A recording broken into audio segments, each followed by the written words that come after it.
एक युवा व्यक्ति एक बुजुर्ग आदमी के पास पहुंचता है और उनसे कहता है, क्या आपने मुझे पहचाना?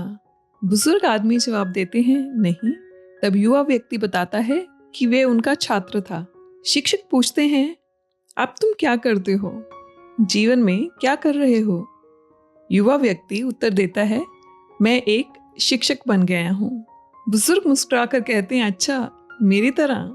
युवा व्यक्ति जवाब देता है, हाँ, वास्तव में मैंने शिक्षक बनने का निर्णय लिया क्योंकि आपने मुझे प्रेरित किया। बुजुर्ग व्यक्ति जिज्ञासु होकर पूछते हैं, तुमने कब तय किया कि तुम शिक्षक बनोगे? युवा व्यक्ति उन्हें बताता है, एक दिन मेरा एक दोस्त नई और खूबसूरत घड़ी पहनकर आया। मुझे वह घड़ी चाहिए थी, इसलिए मैंने चोरी कर ली।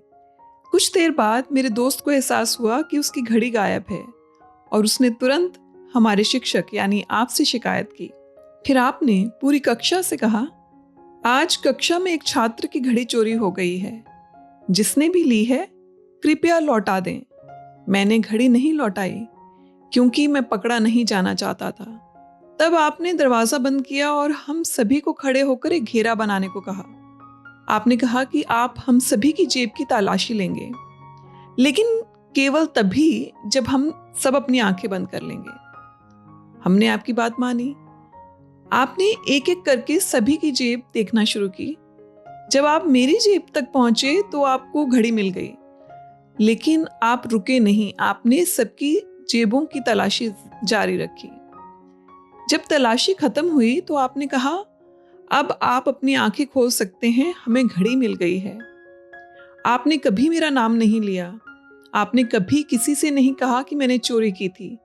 आपने इस घटना का कभी जिक्र तक नहीं किया। उस दिन आपने हमेशा के लिए मेरी गरिमा बचा ली। वे मेरे जीवन का सबसे शर्मनाक दिन था, लेकिन उसी दिन मैंने तय किया कि मैं कभी चोर नहीं बनूंगा, कभी बुरा इंसान नहीं बनूंगा। आपने मुझे डांटा नहीं, ना ही कोई नैतिक शिक्षा देने के लिए अलग से बुलाया, लेकिन मैं आपका संदेश पूरी तरह समझ गया। आपने मुझे सिखाया कि एक सच्चे शिक्षक को क्या करना चाहिए। क्या आपको ये घटना याद है प्रोफेसर? बुजुर्ग शिक्षक मुस्कुराया और कहा, हाँ, मुझे चोरी हुई घड़ी की तलाश करने की घटना याद है, लेकिन मुझे तुम याद नहीं हो, क्योंकि जब मैंने तलाशी ली थी तब मैंने भी अपनी आंखें बंद कर ली थी।